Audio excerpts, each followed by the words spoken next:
उधर मशहूर बैठे हैं, इधर मजबूर बैठे हैं, उधर मशहूर बैठे हैं। उनको भी मेरा प्रणाम पहुंचे जो मुझसे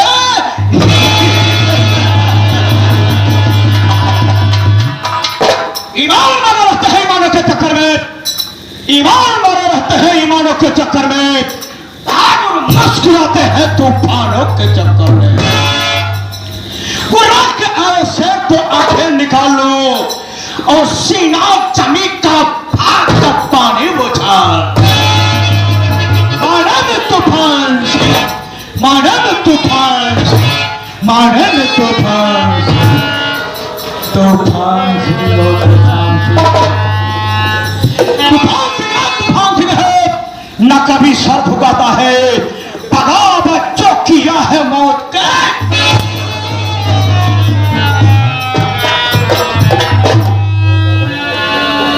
माई कसम तूफान सिंह के नाम से मौत ससुरे को पसीना आता है। क्योंकि यह तूफान सिंह जिस रास्ते से गुजर जाता है उस रास्ते में सर्वा तूफान मच जाता है।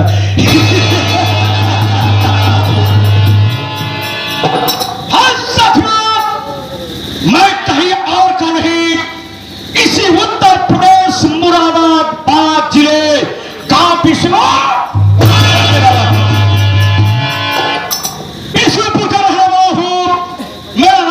तूफान सिंह है। हमारी पत्नी जी है जिनका नाम रामकली है। अफसोस की बात साथियों, जब मैं छोटा सा था तभी हमारे माता पिता इस दुनिया को छोड़कर चल गए। बहुत अच्छा वो जो हमारे माता पिता चल बसे, क्योंकि आज हमारे माता पिता दुनिया में जिंदा होते तो शायद तूफान सिंह का इतना नाम न होता। हमारे दिल में तमन्ना थी, ख्वाहिश थी, हसरत थी, पैसा कमाना और नाम कमाना। और आप लोग तो जानते हैं साथियों, पैसा और नाम कमाने के लिए या अच्छा काम करो या फिर बुरा काम करो। हमने सोच लिया साथियों कि अच्छा काम करने के लिए पढ़ाई लिखाई करना पड़ेगा, जिसमें ससुरा हमारा मन नहीं लगता है। फिर फायदा क्या है? बच्चे लोग डिग्रियां लेकर टहल रहे हैं, वैकेंसियां निकल नहीं रही है, मजबूर होकर के प्राइवेट में नौकरी कर रहे हैं। इसीलिए हमने एक बंदूक का दावा उठा लिया और आज तूफान सिंह का नाम चारों तरफ फैल गया है।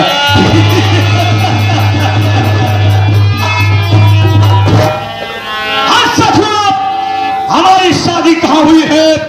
हमारी शादी भी इसी मुरादाबाद जिले के गांव किसान।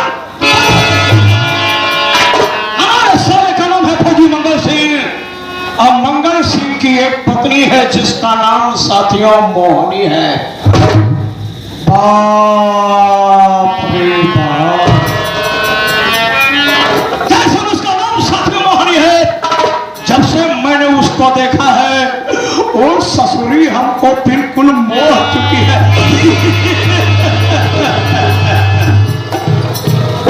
साथियों दिल में ही तमन्ना है कि मरने से पहले एक रात मोहनी के बिस्तर पर सो जाऊं।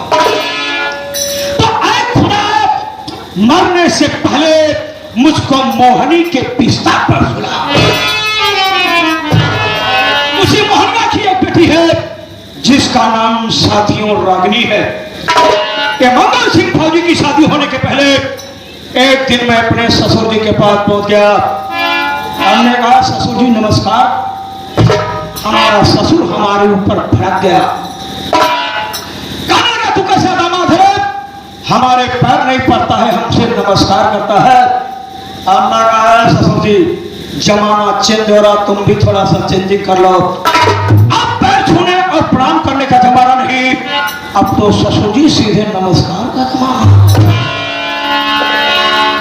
हमारा ससुर कहने लगा कि हमने कहा ससुर जी कंट्रोल योर लैंग्वेज, जुबान संभाल के बात करो, तमीज और तहजीब सीख लो, क्योंकि मैं तुम्हारा दामाद हूं। हमने कहा ससुर जी आज का वो पुराना किस्सा पति जमाना नहीं रह गया है। आज का जमाना यह है कि माँ बाप की प्रॉपर्टी में बेटियों का आधा हिस्सा, इसलिए साफ करता हूं, समझदारी दिखाओ। क्या तुम्हारी सारी प्रॉपर्टी है?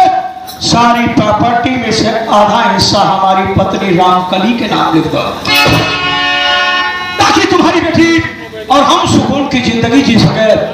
हमारा ससुर कहने लगा, अरे हाँ तूफान सिंह, तू इलाज है, शराब पीता है, गांजा पीता है, फिर पीता है, चरस पीता है, तवाइफों के कोठे पे जाकर मुजरा सुनता है। अगर ये सब प्रॉपर्टी में से आधा मैं अपनी बेटी रामकली के नाम कर दूंगा, सारी प्रॉपर्टी तू ऐरासबाजी में लुटा देगा। हमने कहा ससुर जी अपनी अपनी कैपेसिटी, अपनी अपनी क्षमता होती है, शराब सबको हजम नहीं होती है ससुर जी। पता नहीं कितने लोग हैं एक पैक में टुल्लू में उल्लू हो जाते हैं। रही बात तवाफों के कोठे का मुजरा सुनना, अरे ससुर जी खुश नसीब खुशकिस्मत वाले वो है कि जिनको की तवाफों के कोठे का मुजरा नसीब होता है। विश्वास हो ससुर जी तो हमारे साथ चलिए, कोठे पर नई तवाइफें आई है, 2-4 से मुलाकात करा दो। हमारा ससुर और भड़क गया, कहने लगा तूफान सिंह जिस प्रॉपर्टी की बात कर रहा है, सारी प्रॉपर्टी का मालिक मैं अपने बेटे फौजी मंगा। हमने कहा बे ससुरवा सारी सुधार, वरना हम बिगड़ गए ना तो सारा पूरा इतिहास बिगड़ जाएगा। सोचिए कि जब तक हमारे सास ससुर इस पृथ्वी पर जिंदा रहेंगे, इसके प्रॉपर्टी का मालिक मैं नहीं बन पाऊंगा। इसलिए मैंने सोच लिया कि अगर प्रॉपर्टी का मालिक बनना है तो सास ससुर को इस दुनिया से उस दुनिया में भेजना है। मौके की तलाश जारी किया, शुरू कर दिया। मौका हमारे हाथ बहुत जल्द लगा। किसी के द्वारा सूचना मिली कि हमारे ससुराल के सारे आदमी कहीं भंडारा में गए हुए हैं। कोई भी भंडारा हो यार, सास ससुर हमारे घर पर है। ठीक रात 12 बजे अपनी ये राइफल लोड किया, ब्लोरो की गाड़ी निकाला, 12:30 बजे रात पहुंच गया अपने ससुराल के साथ।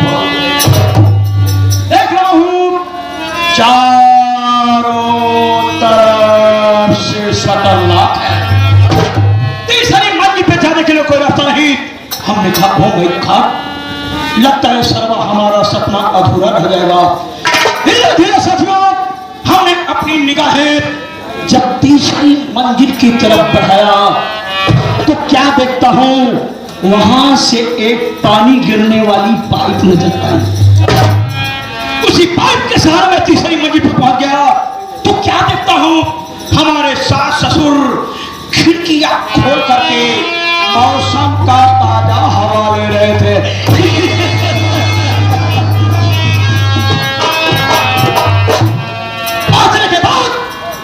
अपनी राइफल अपने ससुर जी के कनपटिया पे लगा दिया।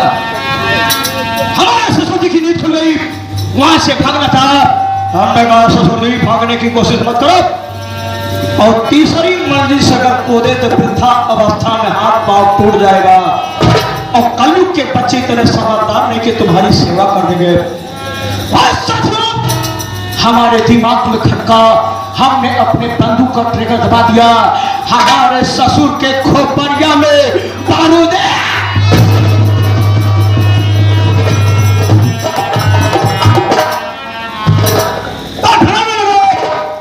गोली की आवाज सुनने के बाद हमारे ससुर आगे भी वो क्या देख रहे हैं, उनके पति की लाश कमरे में तड़प रही है, कूद रही है, और मैं तूफान सिंह अपने कंधे पे बंदूक रख करके हंस रहा हूं।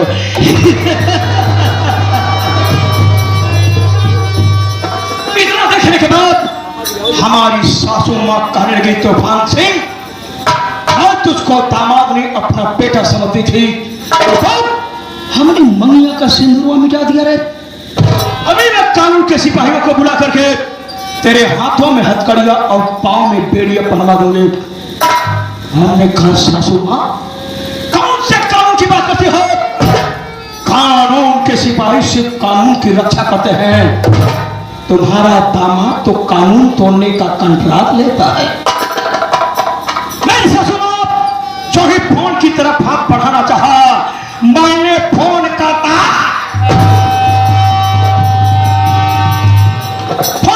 काट दिया, अपने सासू माँ के मुंह पे टेप मारा, बड़ा की गाड़ी की डिग में लॉक किया, ले गया रेलवे लाइन की पटरी पे डाल दिया। उधर से एक ट्रेन आई, हमारे सासू माँ की लाश की धज्जिया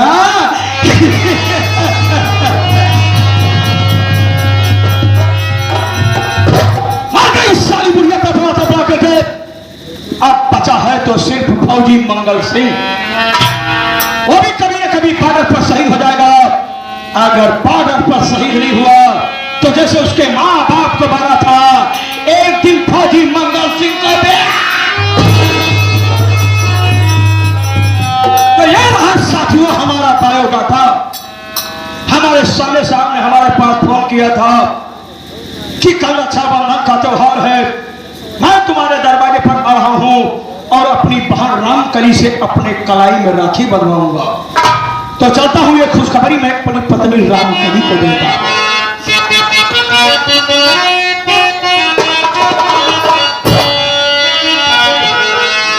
मेरी दुश्मन